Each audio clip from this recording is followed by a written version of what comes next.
Hi everyone, in front of me I've got Samsung Galaxy Tab A8 from 2021 and let me share with you how to change video resolution on this device.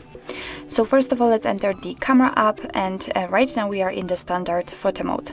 So we have to switch to the video one. Let's simply tap on video, and if you can see this red circle inside the shutter button, it means that for sure we are on the video one. So now we can take a look at this option bar, which is at the very top, and on the second position from the right we've got the resolution.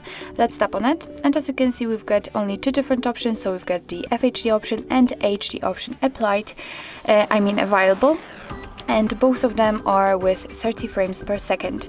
So all you have to do is to simply tap on the one you'd like to use, and as you can see it immediately changed. Also this icon immediately changed from FHD to HD, which means that it has been immediately applied and your device will record videos in chosen resolution. But I highly recommend to keep the FHD option applied because this is the best one possible here. So actually this is it. This is how to change video resolution in your Samsung Galaxy Tab A8 from 2021.